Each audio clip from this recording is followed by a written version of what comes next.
It's 3 in the morning. The room is dark, the rest of the house is silent, and something just happened inside your brain that you didn't ask for and can't fully explain. You're awake, completely awake, not groggy, not half-conscious, awake. And there's this feeling, a clarity you don't usually have at noon, a quiet that feels charged, like the world got stripped down to just you and whatever it is you're thinking about. You tell yourself it's the silence, the lack of distraction. You tell yourself you'll feel this again tomorrow if you just go to bed on time and set your alarm and try to be a morning person. You won't. Because that feeling, that specific, electric, almost unbearable sense of clarity and possibility doesn't come from the silence. It comes from something much older than you. In the winter of 1992, a historian named A. Roger Ekirch was digging through 17th century legal documents in a London records office. Old stuff, court depositions, property disputes, the kind of material most people skim. Then he hit a line from a 1697 deposition, a 9-year-old girl named Jane Routh, describing the night her mother went out and never came home. Jane said her mother left after her first sleep. Ekirch stopped. He'd never seen that phrase, and it was written the way you write something completely ordinary. Not like a medical term, not like an explanation. Like everyone in the room already knew what it meant. Ekirch kept digging. Then he found another reference, then another. Then he found over 500, eventually over 2,000, in documents stretching back to ancient Greece, written in more than a dozen languages. The pattern was always the same. People went to bed shortly after dark. They slept for 3 or 4 hours, what they called the first sleep. Then they woke up. Not because something startled them, not because they were sick. They just woke up, naturally, in the middle of the night, for what they called the watch. An hour, sometimes 2, of quiet wakefulness.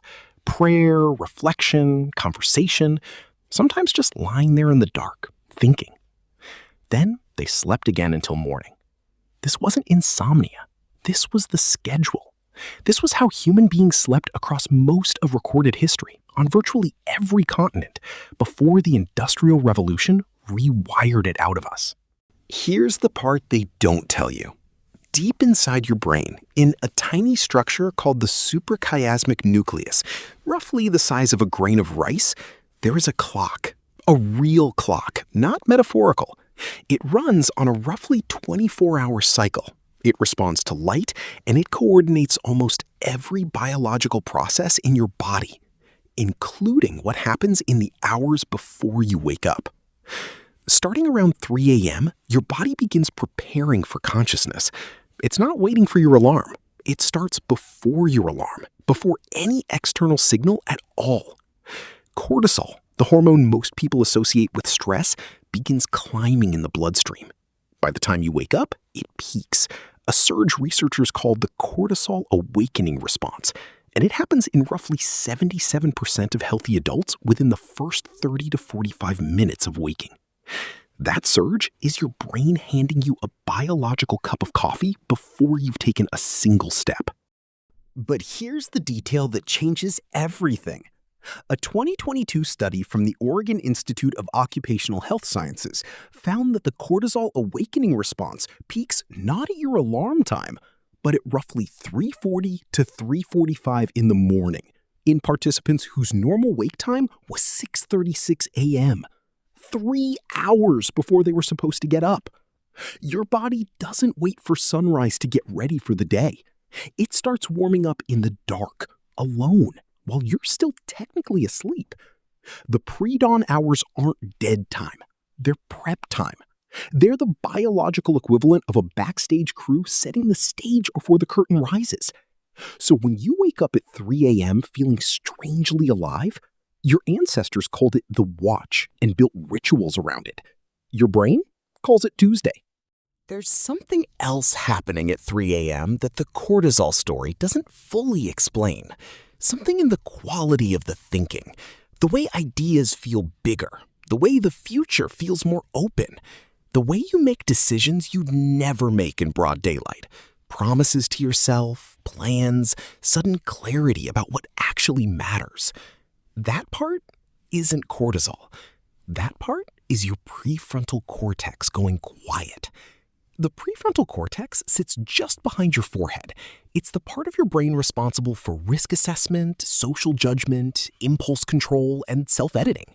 In most of your waking life, it's running constantly, evaluating every thought before it finishes, asking whether the idea is realistic, whether other people will approve, whether this plan has worked before. It is, in a very real sense, the part of your brain that tells you no. Sleep deprivation, even mild partial sleep deprivation, the kind you get when you wake naturally at 3 a.m., weakens prefrontal cortex function. Research published in the journal Frontiers in Human Neuroscience found that reduced prefrontal activity during states of partial wakefulness lowered what scientists call inhibitory control. In plain language, the part of your brain that second-guesses you gets tired before the rest of you does. So when you're lying there at 3 a.m. and a thought arrives, a creative idea, a long postponed decision, a sudden sense of who you want to be, it doesn't immediately get filtered. It lands. Not because the thought is better, not because you're smarter at 3 a.m., but because the internal editor that would normally cut it never showed up to work.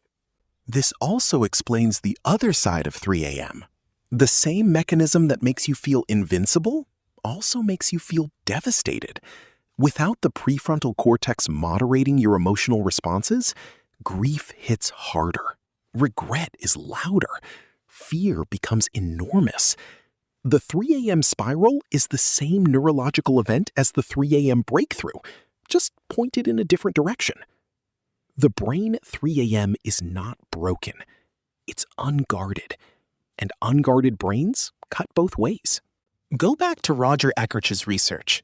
The people he found in those documents, the ones waking during the Watch in 16th century England, in medieval France, in pre-colonial West Africa, in the Piraha communities of the Amazon, they weren't confused about why they were awake.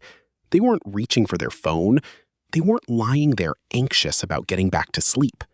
They used the Watch for prayer, for reflection, for the thoughts they couldn't think during the day because the day was too loud.